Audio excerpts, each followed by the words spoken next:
Well, here is what the Houston Rockets' potential starting five could look like next season after the big Kevin Durant trade. They have the fourth shortest odds to win the NBA championship. They were the 2 seed in the West this season. There's a report that the Heat rejected a trade offer for Kevin Durant. The Miami Herald reporting that the Heat were not willing to trade Khalil Ware or Nikola Jovic, and they were only good with sending one first-round pick over to Phoenix, and they wanted much more than that. The Spurs also were unwilling to give up anything for Kevin Durant, or at least what the Spurs wanted. Sure, they're not giving up Wemby, but many were expecting KD to land there. They wouldn't give up Stephon Castle. They wouldn't give up the number 2 overall pick on Wednesday's draft. San Antonio, the only team with 2 lottery picks. They have number 2 and number 14. Free agency beginning a week from today. So LeBron, with less than a week to decide whether or not he's going to opt in. His player option would pay him $53 million next season with the Lakers. He's one of several future Hall of Famers who could hit free agency, but likely won't. Those top 4 guys, all player option guys. The top 3, all likely future Hall of Famers. James Harden with the Clippers, Kyrie Irving with the Mavs. Julius Randle has a player option with the Timberwolves. The highest-ranked unrestricted free agent is Miles Turner of the Pacers, who now have a question going into next season with the injury to Tyrese Halliburton. We welcome back Coach Avery Johnson, along with our Sam Quinn, who does a great job breaking down the numbers, getting into what these teams can actually afford. And we'll start with the Lakers, Sam. If LeBron opts in, and that's $53 million there, what options would the Lakers have to add to him this offseason? Yeah, as of right now, if LeBron opts in, you're around $4 million below that first apron. You're using the taxpayer mid-level exception at that point. You've only got about $5.7 million to use there to spend.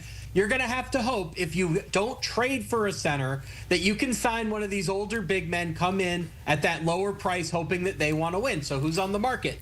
Could you get Brook Lopez with that money? Could you get Al Horford with that money? Could you get Clint Capella with that money? Those are the kinds of players that you're looking at center if LeBron's opting in at $52.6 million. They could also trade for a center, use that exception somewhere else, and maybe, just maybe, if they can find a trade that LeBron likes enough, would he consider opting out, leaving just a little bit of money on the table so they could potentially open up that full mid-level exception at $14.1 million? That would give them a lot of different avenues to explore in free agency. For now, though, I would expect them to be using that $5.7 million taxpayer mid-level exception and targeting some of those older centers on the market. Yeah, I like that. Of the guys that you have on that list, I love Luke Cornett. I think because he can knock down an outside shot. You know, where the NBA is trending now, you need your centers to be able to make a shot. Or if they can figure out a way to, even if you wanted a power center, make a trade for Daniel Gafford from the Dallas Mavericks. So Luke Cornett, I coached against him when he was at Vanderbilt.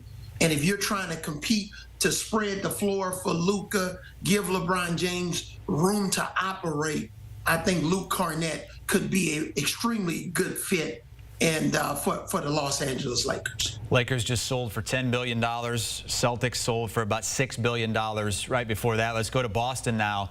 They'd love to have more money to spend with Jason Tatum out next season, likely the whole way with that Achilles injury. It's a question of, Sam, what do they do? What can they do with a year where they're kind of in limbo here? What do you think? Yeah, they're in a really dangerous cap position right now. They're around $22 million above the second apron, right? Not even just the tax line. Al Horford, Luke Cornett, both free agents. Going to be hard to bring them back and keep that bill down. Their goal for this offseason, for a variety of reasons, is probably going to be getting below that second apron line. So how do you do that?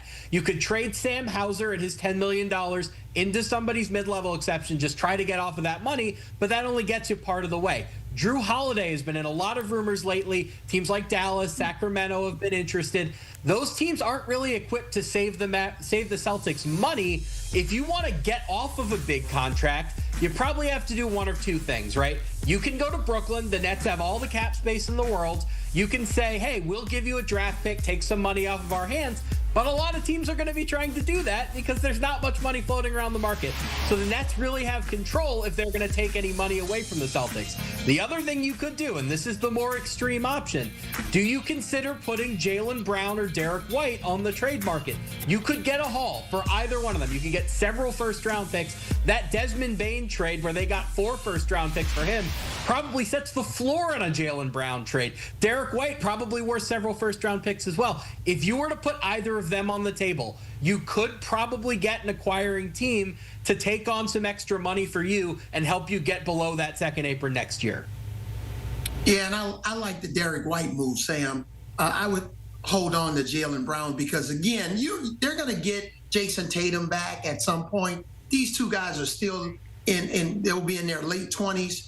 I like both of those guys as being anchors, kind of your Batman and Robin, similar to the Shea and Jalen Williams situation. So I would think about other guys.